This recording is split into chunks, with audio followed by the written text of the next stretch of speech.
Follower محمد Taqi Usmani channel دیکھنے اور سننے والے تمام ساتھیوں کو چینل کی جانب سے السلام علیکم ورحمۃ اللہ وبرکاتہ۔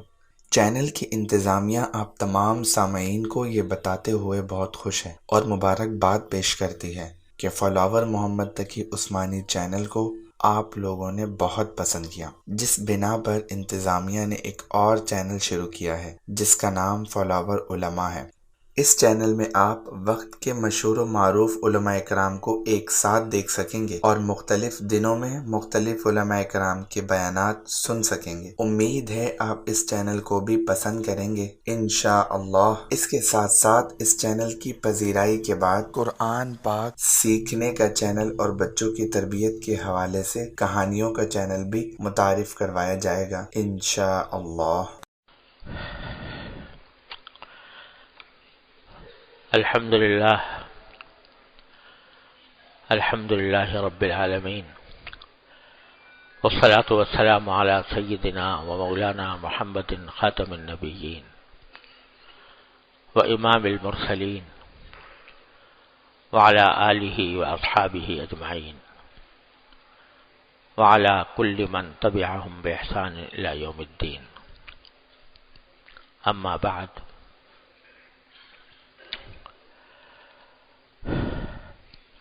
پچھلی دو مجلسوں میں نے یہ عرض کیا تھا کہ اللہ جل جلالہ کی نعمتیں بندے کے اوپر بے شمار ہیں، ان کو گننا بھی ممکن نہیں ہے، اور ان نعمتوں کو اللہ تبارک و تعالیٰ کی رضا کے مطابق، اللہ تبارک و تعالیٰ کے احکام کے مطابق ان نعمتوں کو استعمال کرنا، یہ ہے نیکی، عمل صالح اور دین کا تقاضا۔ اور ان نعمتوں کو غلط استعمال کرنا،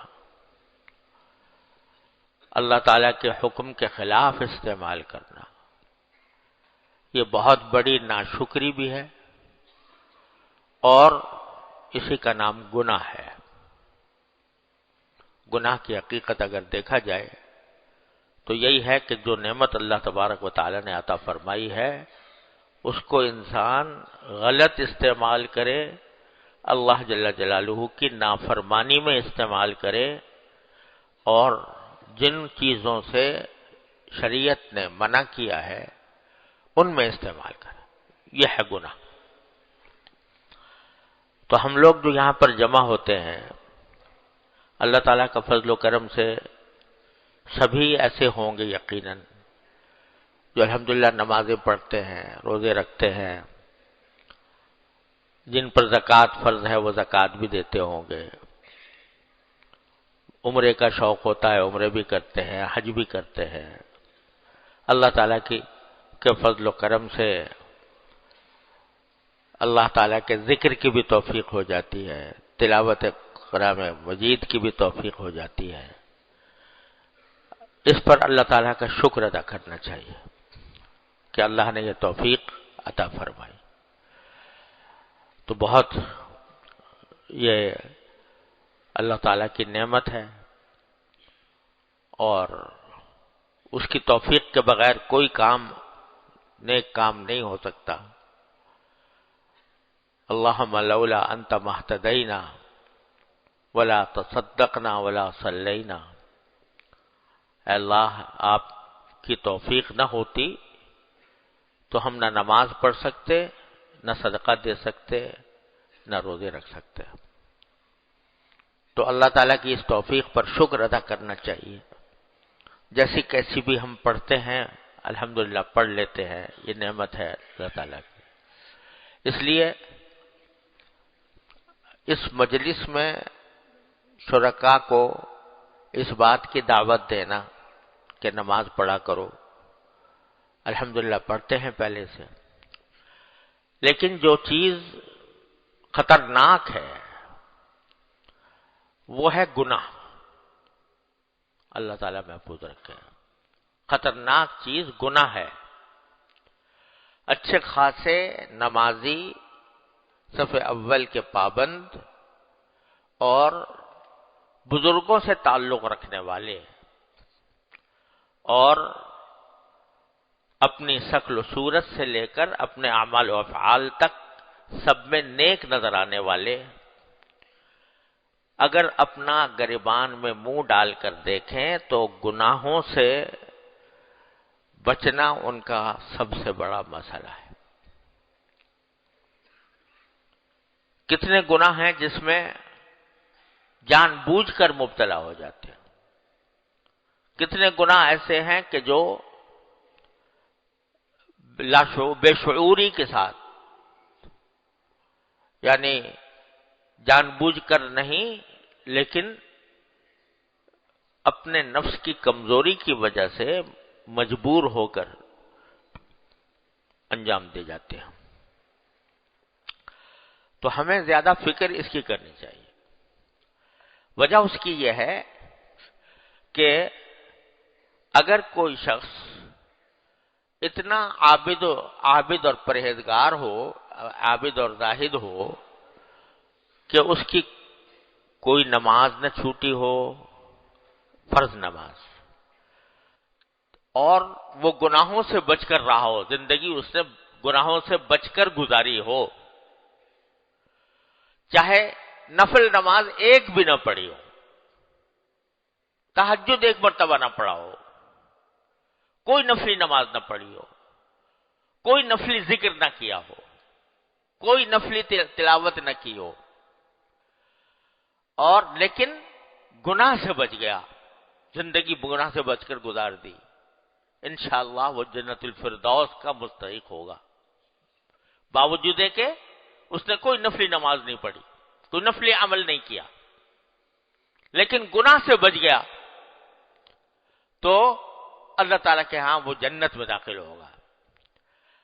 اور اگر ایک شخص ہے کہ جو نفلیں بہت پڑھی، تہجد گزار ہے اور تلاوت کرتا ہے اور ذکر کرتا ہے اور سارے دین کے کام انجام دیتا ہے لیکن گناہوں میں مبتلا ہے،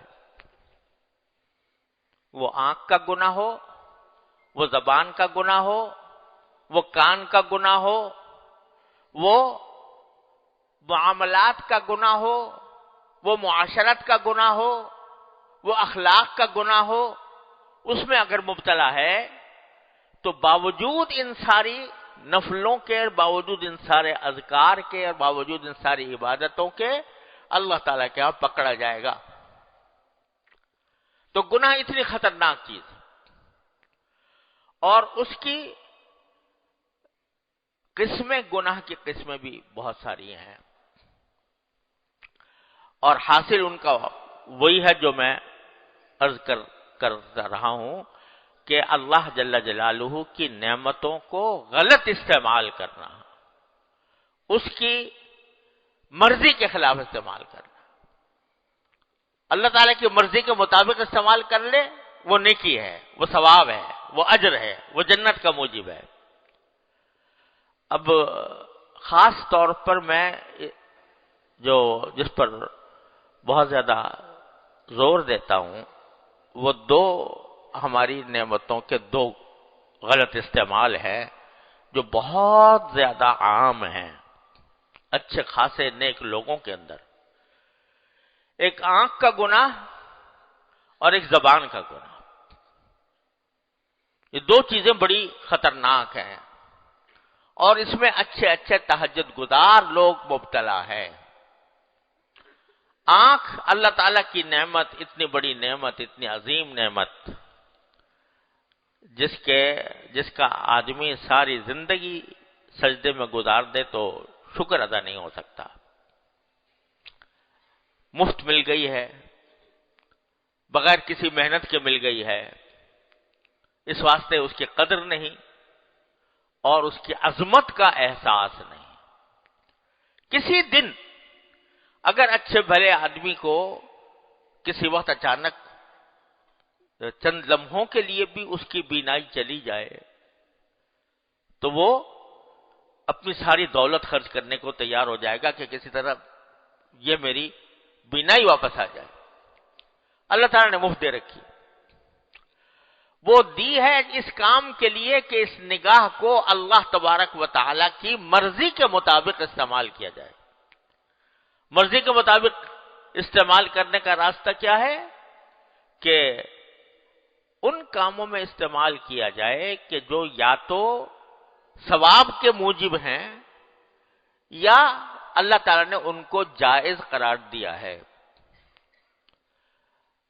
جو ثواب کے موجب ہیں ان میں نگاہ کس طرح استعمال ہوگی کہ آپ، حدیث میں آتا ہے کہ والدین کو ایک محبت بھری نگاہ سے دیکھ لینا یہ حج اور عمرے کا ثواب رکھتا ہے.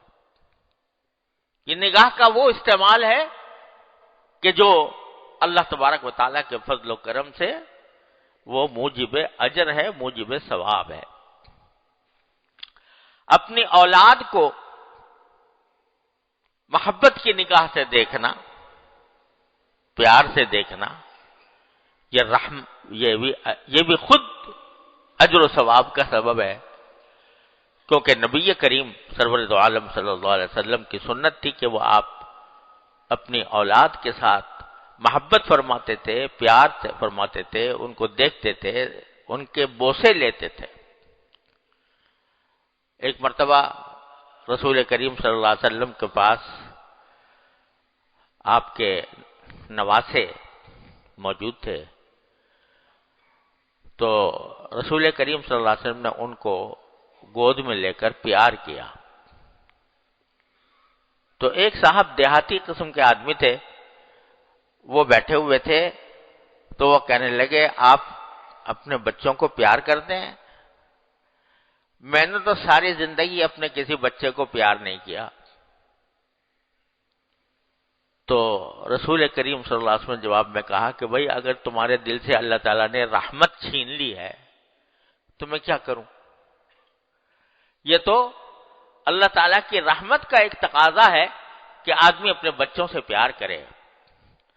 تو اگر تمہارے دل میں یہ محبت نہیں ہے، یہ رحمت نہیں ہے، تو میں کیا کروں تمہارا؟ یعنی بتا دیا کہ یہ کوئی دنیا داری کی بات نہیں ہے، بلکہ یہ بھی اللہ تعالیٰ کی نعمت کو صحیح استعمال کرنا ہے کہ آدمی اپنے بچوں کو پیار سے دیکھے، پیار کرے، اور بھائی بھائی کو، مسلمان کو، دوست کو خیر خواہی کی نظر سے، محبت کی نظر سے دیکھے، تو یہ بھی اجر و ثواب کا سبب ہے کہ اللہ تعالیٰ اس پر بھی اجر و ثواب دے. اگر آدمی کسی مسلمان پر محبت کی، کوئی آدمی بیمار ہے، اس کی بیمار کو دیکھتے ہیں اور دیکھ کر اس کے لیے دعا کرتے ہیں، تو یہ عیادت کا ثواب ہے، اس کا اجر و ثواب ہے. اللہ تبارک و تعالیٰ کو، اللہ تبارک و تعالیٰ کی نعمتیں جو کائنات میں پھیلی ہوئی ہیں، خوبصورت مناظر ہیں، ان کو دیکھنا اور دیکھنا فی نفسی جائز ہے، لیکن اگر ان کو دیکھ کر اللہ تبارک و تعالیٰ کی قدرت کاملہ کا استحضار کیا جائے، اس کی حکمت بالغہ کا استحضار کیا جائے کہ میرے رب نے کائنات کیسی بنائی ہے اور کیا اس کے اندر حسن و جمال کے شاہکار پیدا کیے ہیں، اس طرف اگر دیکھے آدمی تو یہ نگاہ کا صحیح استعمال بھی ہے اور اس سے لطف اندوز ہونا بھی ہے اور اجر و ثواب بھی ہے. الذین ان فی خلق السماوات والارض لآیات لأولی الالباب الذین یذکرون اللہ قیاما وقعودا وعلی جنوبہم ویتفکرون فی خلق السماوات والارض. کہ آسمان کو دیکھتے ہیں، زمین کو دیکھتے ہیں، پہاڑوں کو دیکھتے ہیں، دریاؤں کو دیکھتے ہیں، باغوں کو دیکھتے ہیں، درختوں کو دیکھتے ہیں اور چرندوں پرندوں کو دیکھتے ہیں.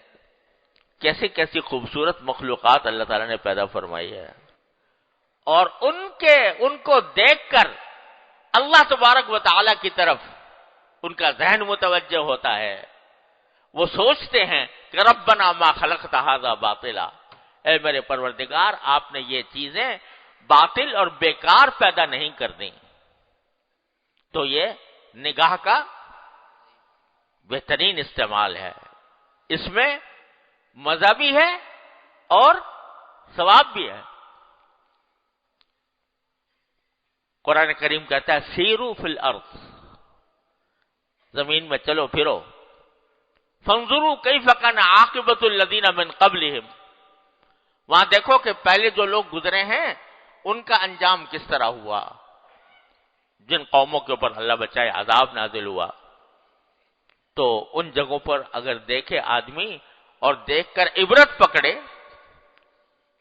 پکڑے کہ میں اللہ تعالیٰ نے مجھے اس عذاب سے محفوظ رکھا، اس کا کرم ہے، اس کا فضل ہے، اس کا شکر ہے، اور جن وجوہ سے ان کے اوپر عذاب نازل ہوا اللہ تعالیٰ مجھے اس سے بچائے، اس طرح دیکھنے سے کیا ہوگا؟ ثواب ملے گا انشاءاللہ تعالی۔ قرآن کریم میں واقعہ بیان کیا ہے اصحاب الجنہ کا، یعنی ایک باغ والوں کا۔ قرآن کریم نے بیان کیا ہے کہ ایک باغ تھا، اس کا جو مالک تھا وہ بہت مالدار بھی تھا، اور اس کی جائیداد پھیلی ہوئی تھی، بہترین پھل آتے تھے، بڑی آمدنی ہوتی تھی اور وہ جب آمدنی ہوتی تھی تو جب درختوں کی کٹائی کا وقت آتا تھا تو بے شمار وہاں پر حاجت مند جمع ہو جاتے تھے۔ جب باغوں کی کٹائی کا وقت آتا تو لوگوں کو پتا تھا کہ یہ بڑا غریبوں کا ہمدرد ہے، تو لوگ جمع ہو جایا کرتے تھے وہاں پر۔ تو یہ ان سب کو نوازتا تھا، ہر ایک کو پھل دیتا تھا، ہر ایک کو کی مدد کرتا تھا۔ اس کا انتقال ہو گیا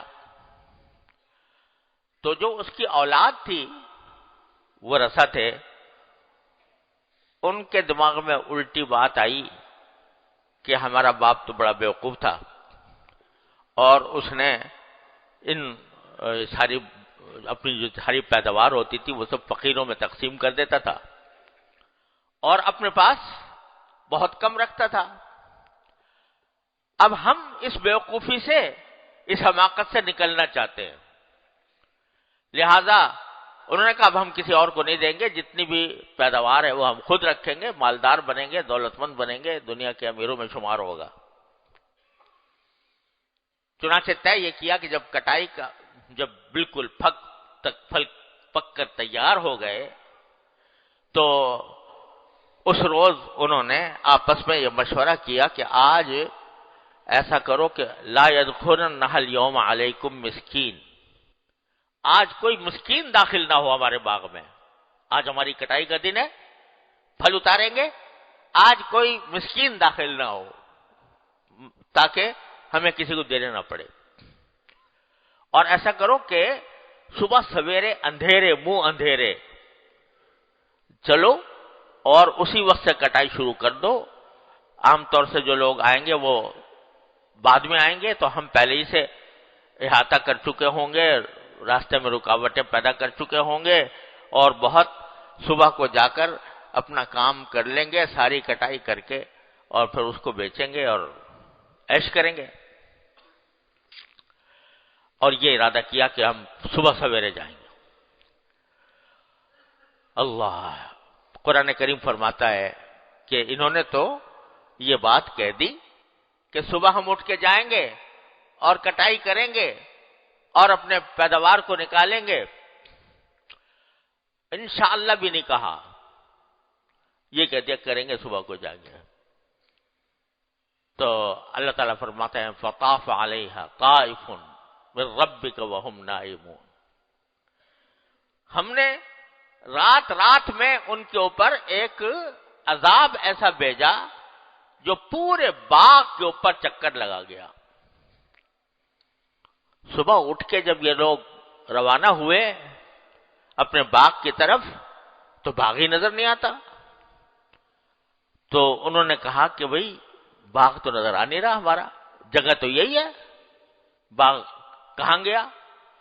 تو کسی نے کہا جی تمہیں راستہ بھول گئے، ہم راستہ بھٹک گئے ہیں، باغ کہیں اور ہے، ہم کہیں اور دیکھ رہے ہیں.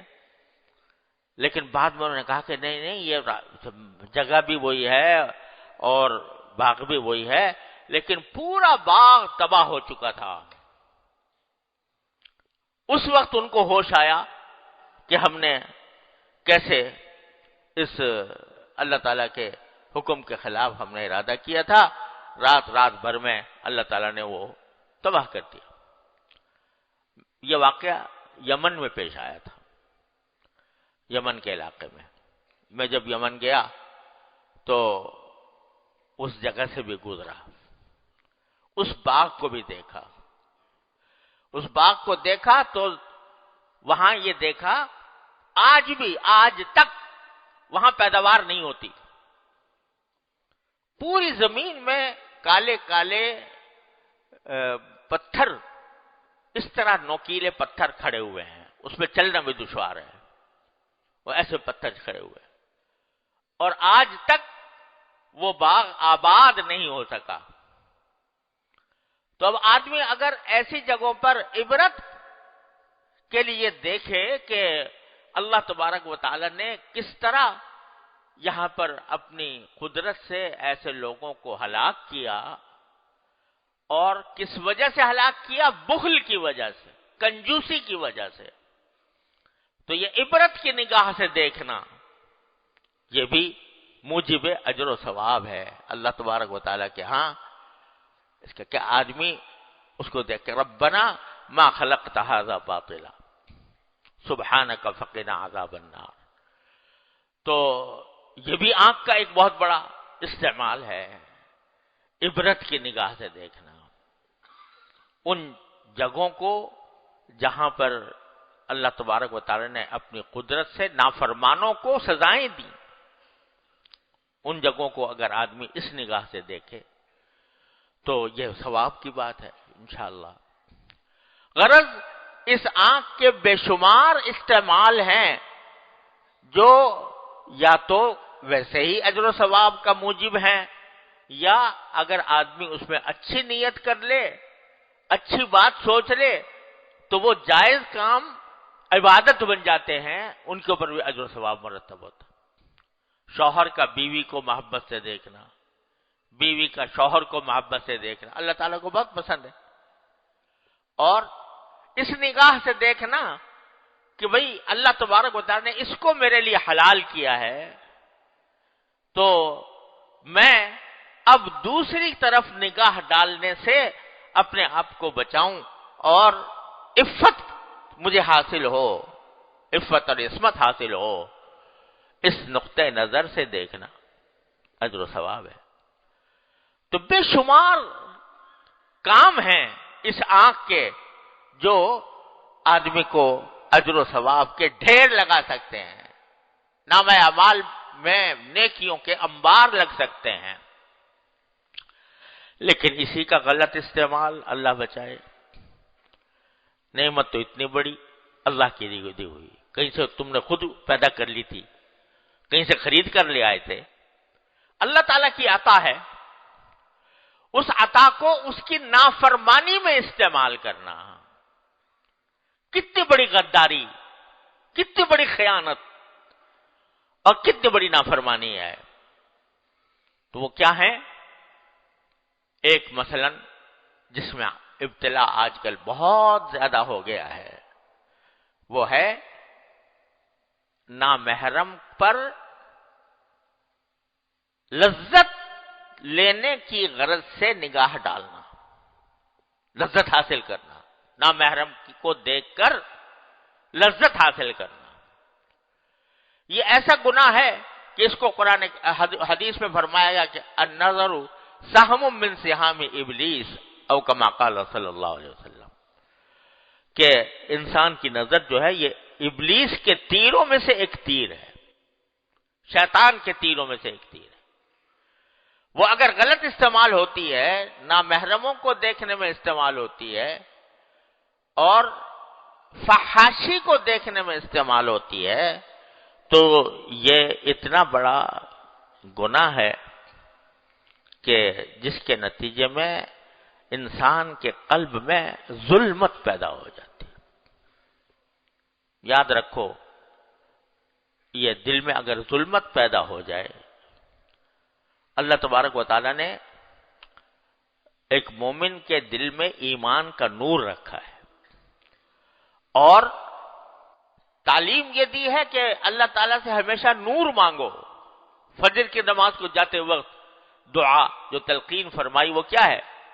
اللہم اجعل فی قلبی نورا وفی بصری نورا وفی سمعی نورا وفی، کتنی چیزوں کا ذکر کیا، فلاں چیز میں بھی، آنکھ میں بھی نور پیدا فرما دے، کان میں بھی نور پیدا فرما دے، اور میری بصارت میں بھی نور فرما دے، اور میرے قلب میں بھی فرما دے، اور میرے نفس میں بھی فرما دے، اور میرے دائیں بھی نور ہو، میرے بائیں بھی نور ہو، میرے آگے بھی نور ہو، میرے پیچھے بھی نور ہو، اوپر بھی نور ہو، نیچے بھی نور ہو۔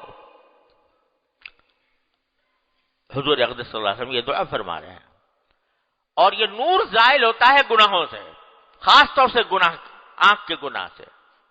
یہ آنکھ کا جو گناہ ہے، بد نظری، یہ کیا ہے؟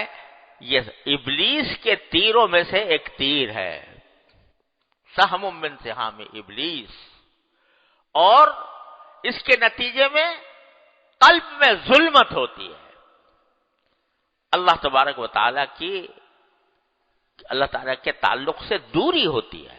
جتنا بندہ گناہ کرتا ہے اتنا ہی اللہ تعالیٰ سے دور ہو جاتا ہے، جتنی نیکی کرتا ہے اتنا قریب ہو جاتا ہے، جتنا گناہ کرتا ہے دور ہو جاتا ہے، اللہ تعالیٰ سے دور ہو جاتا ہے، اور اس کے قلب میں ایک ظلمت پیدا ہو جاتی ہے، ایسی ظلمت کہ پھر یہ گناہ کی، اللہ بچائے، خاصیت یہ ہوتی ہے کہ اس گناہ کے نتیجے میں مزید گناہ کرنے کا جذبہ پیدا ہوتا ہے۔ یہی ہے وہ ظلمت۔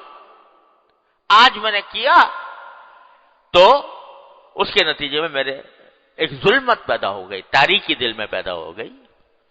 اس ظلمت اور تاریکی کے وجہ سے اور گناہ کی طرف طبیعت مائل ہوگی۔ اگر توبہ نہ کی، سچے دل سے توبہ کر لی، انشاءاللہ وہ ظلمت دور ہو جائے گی۔ توبہ کر لی، سچے دل سے توبہ کر لی تو انشاءاللہ وہ ظلمت دور ہو جائے گی۔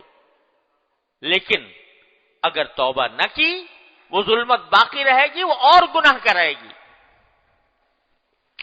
بعض مرتبہ دھوکہ ہو جاتا ہے انسان کو، دھوکہ یہ ہو جاتا ہے کہ چلو ایک مرتبہ گناہ کر لو، یہ حسرت دل سے نکل جائے گی۔ ایک مرتبہ گناہ کر لو، حسرت دل سے نکل جائے گی، پھر توبہ کر لیں گے۔ یہ شیطان کا ایک بہت بڑا دھوکہ ہے۔ اللہ تعالی ہم سب کو اس سے حفاظت فرمائے۔ کیوں؟ اس لیے کہ پہلی بات تو یہ ہے کہ کیا بھروسہ ہے کہ گناہ کرنے کے بعد زندہ رہو گے؟ کیا بھروسہ ہے کہ توبہ کی توفیق ہوگی؟ کیا بھروسہ ہے کہ تمہیں اس کے بعد تمہارا دل پھر جائے گا اور بجائے توبہ کے اور گناہوں کی طرف مائل ہو جاؤ گے؟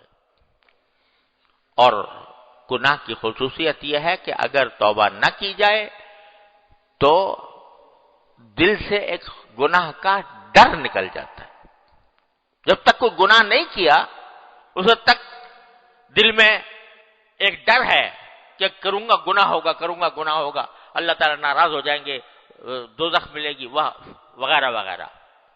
جب کر لیا تو وہ ڈر نکل گیا، اور ڈر نکلنے کے نتیجے میں پھر دوبارہ بھئی اب تو کر ہی لیا، چلو ایک اور کر لو۔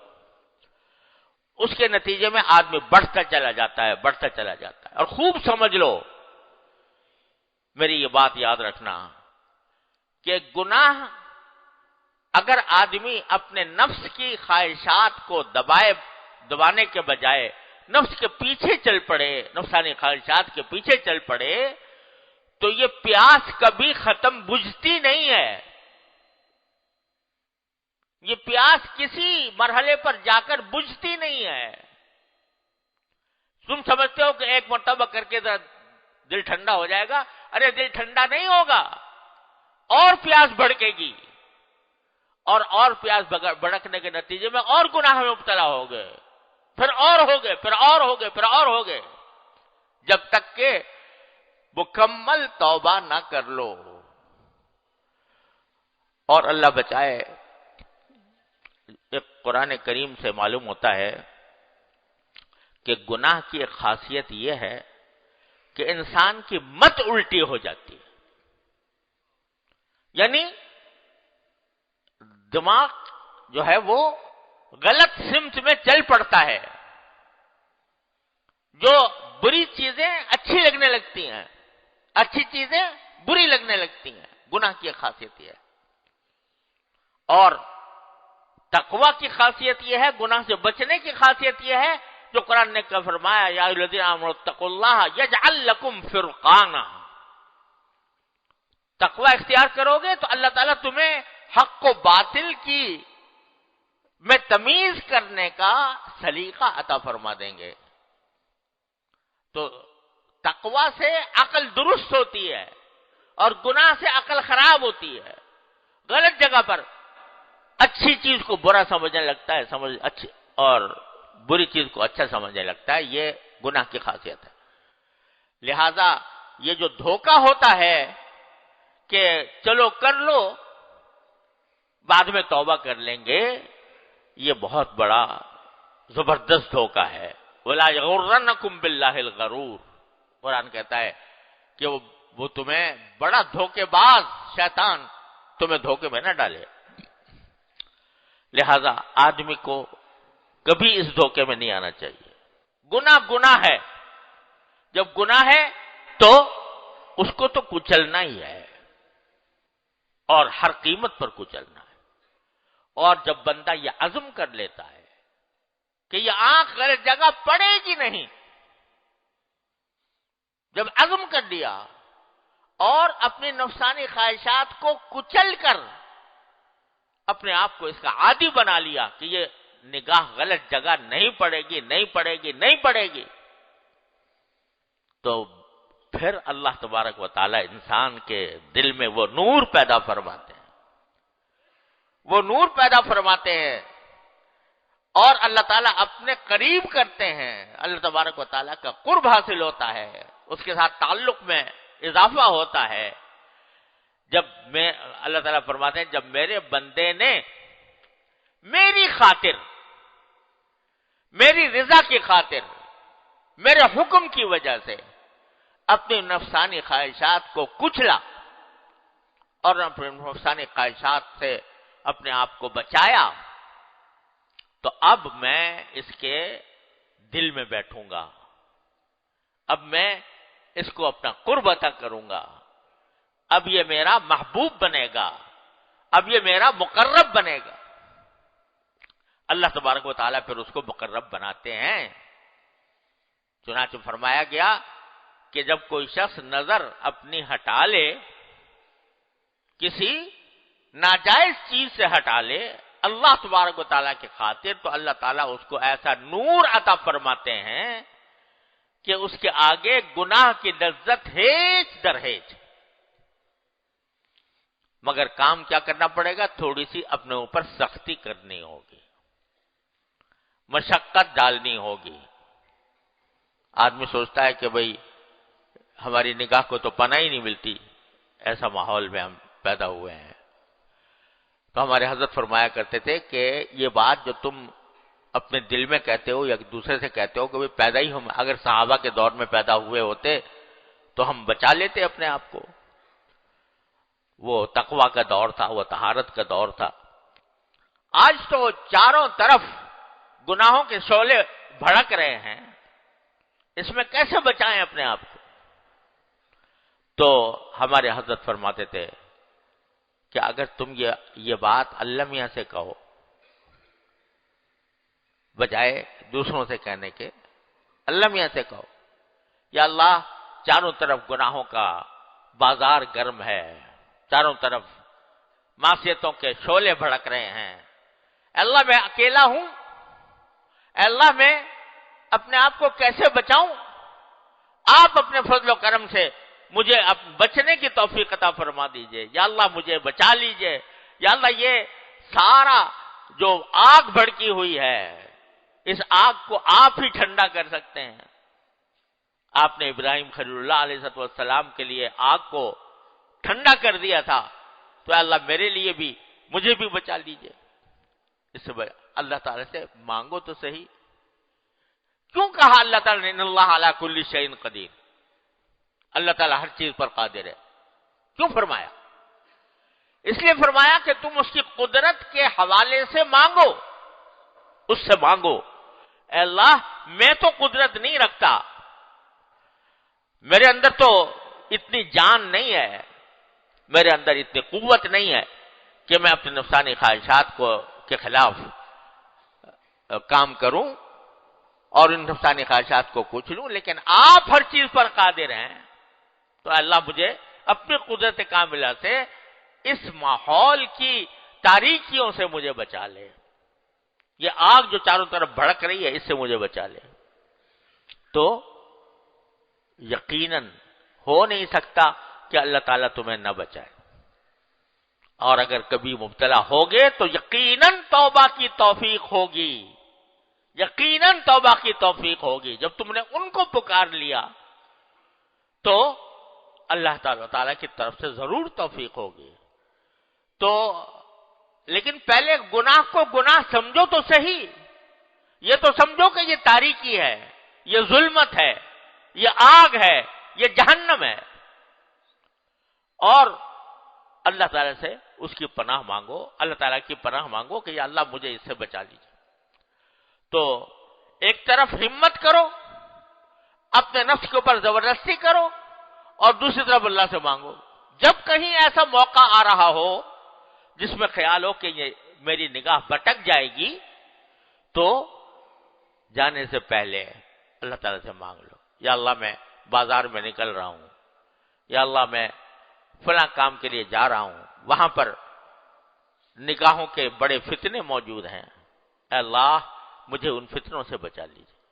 مانگ کے جاؤ، اللہ تعالیٰ سے مانگ کے جاؤ۔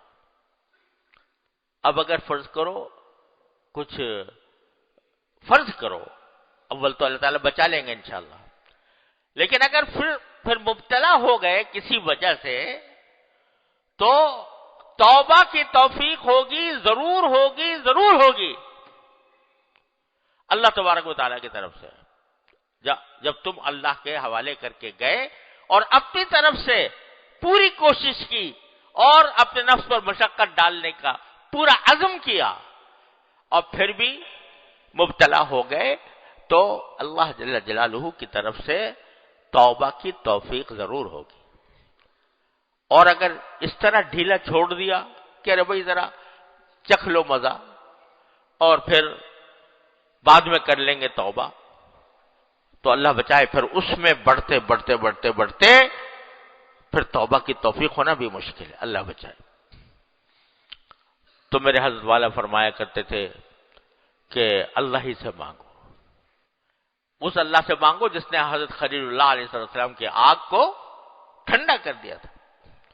اور ایک عجیب بات فرمایا کرتے تھے کہ حضرت یونس علیہ السلام جب مچھلی کے پیٹ میں گئے تو کیا کہا؟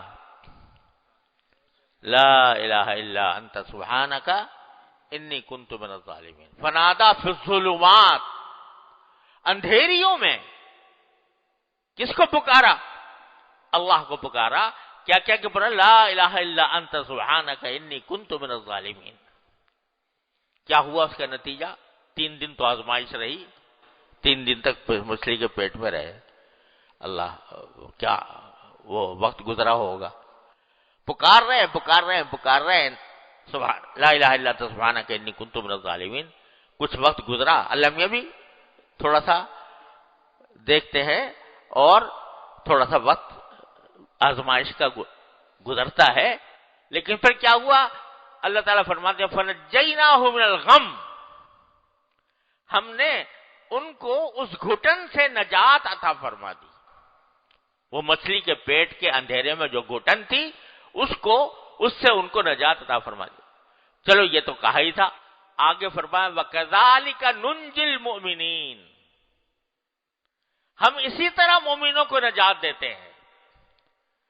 تو ہمارے حضرت فرمایا کرتے تھے کہ یہ جو فرما دیا کہ اسی طرح ہم مومنوں کو نجات دیں گے اور دیتے ہیں دیں گے، تو کیا ہر مومن مچھلی کے پیٹ میں جائے گا اور وہاں پکارے گا لا الہ الا انت سبحانک انی کنت من الظالمین اور اللہ تعالیٰ اس سے نجات دیں گے؟ ہر ایک آدمی کو تو مچھلی کے پیٹ میں نہیں جانا، وہ تو ایک اتفاقی حادثہ ہو گیا تھا.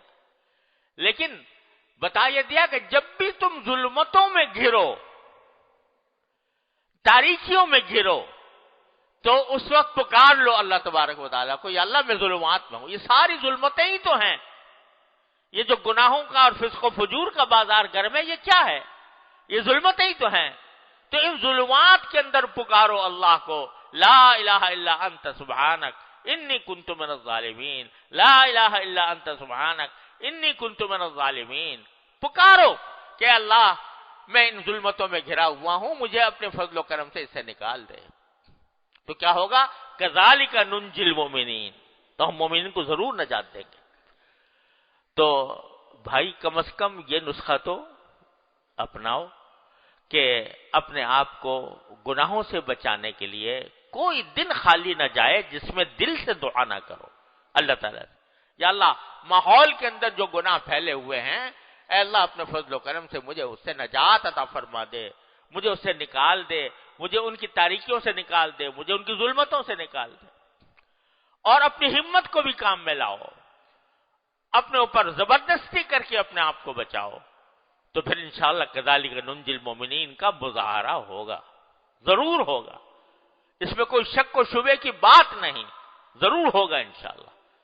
اللہ تبارک و تعالیٰ اپنے فضل و کرم سے، اپنے رحمت سے ہم سب کو اس کی توفیق عطا فرمائے. اللہم صلی علی سیدنا مولانا محمد وعلی آل سیدنا محمد کما صلیت علی ابراہیم وعلی آل ابراہیم انک حمید مجید. ربنا ظلمنا انفسنا وان لم تغفر لنا وترحمنا لنكن من الخاسرین. ربنا آتنا فی الدنیا حسنۃ وفی الآخرۃ حسنۃ وقنا عذاب النار. یا اللہ اپنے فضل و کرم سے ہمارے تمام گناہوں کو معاف فرما. یا اللہ تمام چھوٹے بڑے اگلے پچھلے خفیہ علانیہ ہر طرح کے گناہوں کو معاف فرما. یا اللہ اپنی رحمت سے ہمارے اعمال و اخلاق کی اصلاح فرما. یا اللہ اپنی نعمتوں کی قدر پہچاننے کی توفیق عطا فرما، ان کو اپنی مرضیات میں استعمال کرنے کی توفیق عطا فرما. یا اللہ ان کو گناہوں میں استعمال کرنے سے یا اللہ ہماری حفاظت فرما. یا اللہ تمام حاضرین اور حاضرات کو ان کے تمام جائز مقاصد میں کامیابی عطا فرما. یا اللہ سب کی پریشانیوں کو دور فرما، سب کی مشکلات کو آسان فرما. یا اللہ جن جن لوگوں نے ہم سے دعا کے لیے کہا ہے، یا اللہ ان سب کی دلی مرادیں پوری فرما دے. یا اللہ یا رحمان یا رحیم یا کریم، جو بیمار ہے انہیں شفاء کامل و عاجل عطا فرما. جو اور کسی پریشانی میں ہے اللہ ان کی پریشانی دور فرما دے. ہمیں بعض نے پرچے بھیج رہے ہیں دعا کے لیے، اے اللہ ان سب کی دلی مرادوں کو پورا فرما دیجئے. وصلی اللہ تعالی علی خیر خلقہ سیدنا مولانا محمد وعلی آلہ واصحابہ اجمعین. آمین برحمتک یا رب.